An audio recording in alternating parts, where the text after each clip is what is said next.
In this video, I'll show you how to make real rays of light with Flash. Hello, I'm Gavin Hoey and you're watching Adorama TV, brought to you by Adorama, the camera store that's got everything for us photographers. And in this video, I'm going to show you how you can capture rays of light in your portrait photography, either natural rays or man-made. And in this video, I'm going to focus on the man-made variety. So I'm using the Xplor 600 with a long focal reflector. You could do something similar with a standard reflector and a grid, but what you're trying to simulate is the look of the sun. Now the sun is 93 million miles away.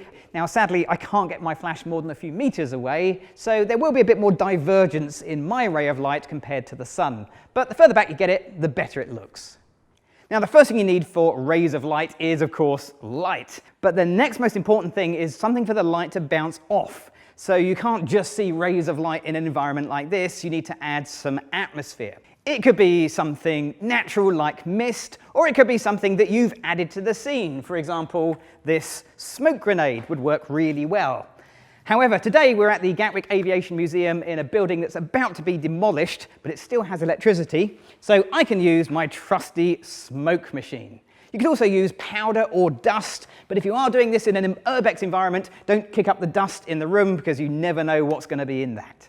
There's two other things you need to make this work, and the first thing is known as a cookie. It could be something that you've made, but it's going to block light and let sun pass through. In my case, I'm just going to use these windows, which should work really well. It could be branches of trees, that kind of thing. The next thing is a dark background. Think about it. If you make light beams, you need a dark background. Light beams, light background cancels itself out. So first thing I need to do is actually set the lights up. So let's get a model in, let's get some light set, let's get shooting. So to help me out today, it's great to have Beth back with us. Beth is going to be the model for this shoot, and the first picture I'm actually going to take is no flash whatsoever. So I've dialed my camera in the settings I want to shoot at. Let's take a picture and see what we get. Here we go, Beth. And at those settings, I get not a completely black picture, but a very dark background. That's exactly what I want. So now I've turned the light on that's outside the other side of this wall, and I'm just going to take a picture of Beth. I've got it on about 1/8 power, middle of the road. Let's just see how this changes the picture. Now straight away I can see that that works really nicely, but it doesn't have that beam of light. For that I need the smoke machine, so let's get that warmed up.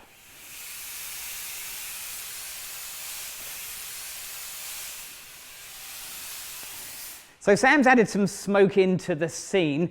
It will dissipate fairly quickly, so I'm going to take a shot now and see how it looks. Okay, Beth, here we go, quick test shot. And immediately that feels very, very different. Now we have the beam of light covering the entire scene. I can adjust the intensity of that beam by adjusting the flash power. So at the moment it was on 1/8. Let's take it up to 1/2 power. That should make that beam a lot brighter. Here we go. So that works really well, but as you can see, there's not really much light on Beth, and that makes sense because the only light in this scene that we're really seeing is coming through the windows. So let's add a second light that only lights Beth. So now I've got a second light. This is an Xplor 400. It is in a small softbox with a grid, just to put a little bit of directional light onto Beth. Remember, I'm shooting at f2.8, so I can quickly meter this just to see what we're getting on Beth. And it is f2.8, perfect. So that should give me the correct exposure on Beth and also maintain the beams of light coming across. Let's add a bit more smoke into the scene, see how this looks. Great. Thank you, Sam. Great. So that looks really good. There is light on Beth, there is light coming through the windows. This works really nicely. Let's mix it up a little bit and take some more pictures. So Beth, are you ready? Okay, let's go for it.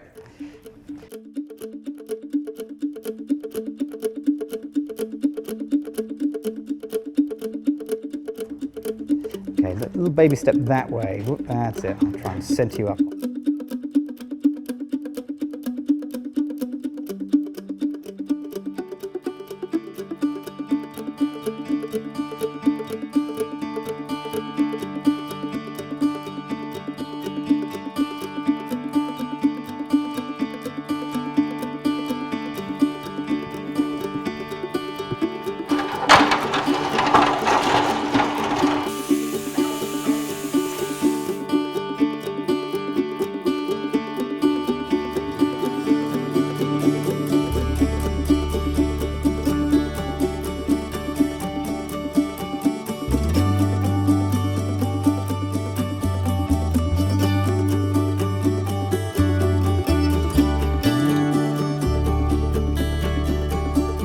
Okay, last 3, ready. 1, give me a bit of attitude.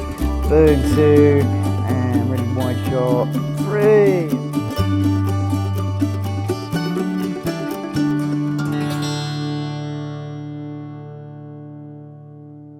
So there you go, that's how you can create rays of light using a flash. I'd like to thank the Aviation Museum for allowing us to use this building and for Beth being absolutely awesome. Now if you've enjoyed this video, leave me a comment below, click on the subscribe button and the bell icon to get regular notifications of all our new videos right here on Adorama TV. I'm Gavin Hoey, thanks for watching.